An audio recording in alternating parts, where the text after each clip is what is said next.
Good morning, good afternoon, good evening, wherever you may be across this great world of ours. Today is July 22nd, 2026. It is day 41 of my video challenge. And today I kind of wanted to talk about something that I got from watching a video from a guy who's doing van camping. And he happened to be in Missouri, in the southern part of Missouri, and he was he was going through Uranus, or as most everyone says, Uranus, Missouri. It's actually kind of it's like a little made up town, and it's just a fun, kitschy little drive through place on Route 66 where you can go through, and everything is Uranus themed. Um, you can even get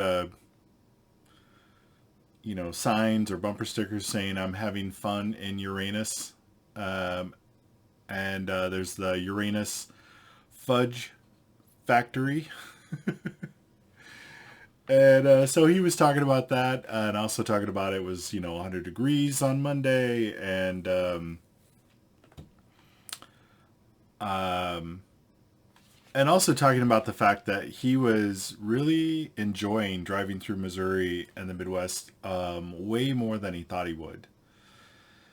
A lot of people had said, "Oh, there's nothing there. You're going to be bored." And what he found was that it was the opposite, quite the opposite. And he was really loving it. And he kind of distilled it all down to being able to find beauty in the small things. And I really love that. That really resonated with me, finding beauty in the small things. And I've kind of stumbled across that early in my life when I was in the army, and I kind of remember the very first time I was very intentional about it. We were doing training in Colorado, and in my unit, in my company at least, or maybe even just in my squad. I can't remember exactly. It's been so long ago. We had somebody who had to be awake, at least one person be awake all hours of the night. Um, Guard duty, right? And somehow, even though I wasn't the most ranking person, or I somehow I got it to where I was able to get, and this wasn't right away. I kind of somehow worked my way into it. I was able to get like the last watch, which was really the best watch because you just wake up an hour early. And it wasn't all the time, but quite often I would get the last watch, and I made a habit of starting a little fire and making a hot drink, whether it was tea or coffee or cocoa, something, just something warm to drink, and I would watch the sunrise. Um, and I remember one time we had two people on watch for whatever reason, and it was this young guy, and I got him to sit and make a hot drink with me, and we were sitting and we were facing east, and he was kind of asking me, okay, like, wait, what's the deal? What are we doing? And I was just kind of like, okay, shh, just pay attention. And I said, we're gonna watch the sunrise. He kind of looked at me like, what, And I said, just grab your drink. We're gonna watch the sunrise and take a drink and just watch the sunrise. And we did. And much to my pleasure, he got it. He got it after a minute. He was like, "Oh wow, this is amazing." And that was really kind of my first memory of being very intentional about finding beauty in the small things. And um, I think the reason why that resonated with me so much today was that I feel like I've gotten to, somewhere in the past, to a place in my life where I don't do that very much anymore. And I was sitting and thinking about that today, and I feel like it's just between, college and work and everything else in life.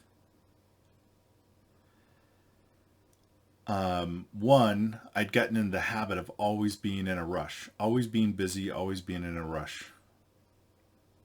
And two, feeling like I always had to, my day had to be very packed full of stuff, or somehow I was missing out. And the first time I really became aware of this was when I went on I did a year study abroad when I was in college. I did a year study abroad over in Germany, um, and I was very fortunate to.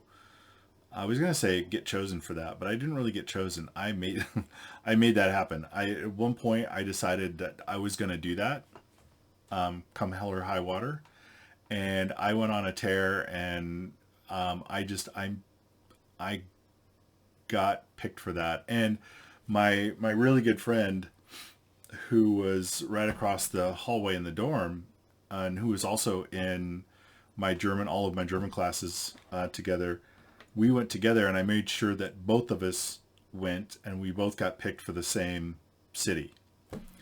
And it was one of the most fantastic years in my life. But so during that year, there was over the Christmas break, um, there was this giant ski vacation that had been put together by a group of students, and there was probably 120 or 130 of us from the university that signed up. It was kind of one of those, they worked with, a travel agent, and they put together this all-inclusive thing. You just pay your money. We caravan down. So we were, in good European style, we were carpooling. Um, we got down there, and we got checked into the hotel, and picked up our ski equipment and all that kind of good stuff. We had, for breakfast and lunch, you were on your own, but everybody met in the evening for dinner time. As a group, it was just amazing. It was great, and through that, we got to meet.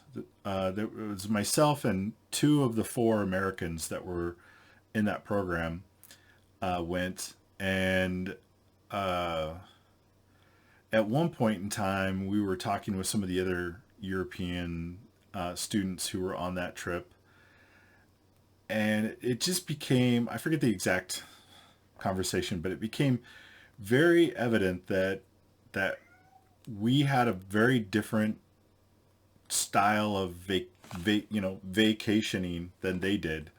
They were very relaxed about it. They would get up late. They would get to the slopes. Whenever they got to the slopes, they would have a run, and then they would take some time to have a drink. They were very leisurely about their leisure. Whereas the three of us Americans, we got up early. We got to, we had our breakfast. We got to the slopes. We immediately started doing runs. We were trying to do as many runs as possible throughout the day. And we were trying to, we had a schedule. We literally had like a schedule. We were trying to do as much as possible throughout that entire day, every day. Whereas some of the people, because it was long, it was December 26th, so the day after Christmas, to January 1st, right? The day after New Year's. Uh, and, so it was a good week. And we, some of those people, they didn't even go skiing every day. They went out and saw the town. They did other things. And the Americans, we were determined to, ski every single day. We wanted to get our money's worth, we wanted to try and do everything. Um, and we actually we got pretty beat up. if you're not in shape, if you haven't been and we were in shape, right? But we weren't in skiing shape. We hadn't been skiing, for months on end. We were just in shape for other things. But when we went skiing and we were trying to ski every day for a week, you find out, oh boy, my kitty cat wants to go out. So hang on, I'm going to put it on pause. All right, I'm back and my camera does not want to focus. Come on.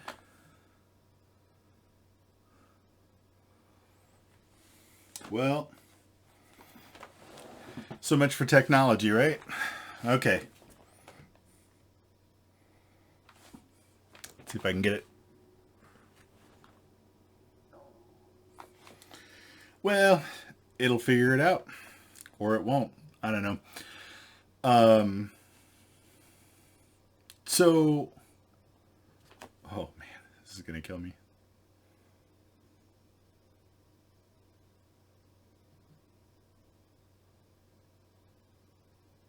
There we go. All right.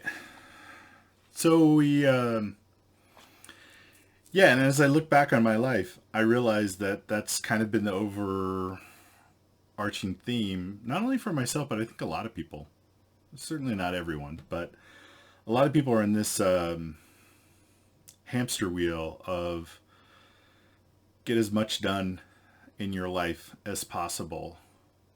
And we forget that sometimes the best thing you can do is to not do anything at all. Or, the way I think about it actually also is when I want to slow down to do things, I actually feel this fear of not having enough time. And this isn't just something that's happened recently as I've gotten older. Like I was feeling that in my 20s and 30s, right? And it's this fear of that if I really slow down to smell the roses, that somehow I don't have enough time to do that. And I don't know why. I don't know why that is. It could be,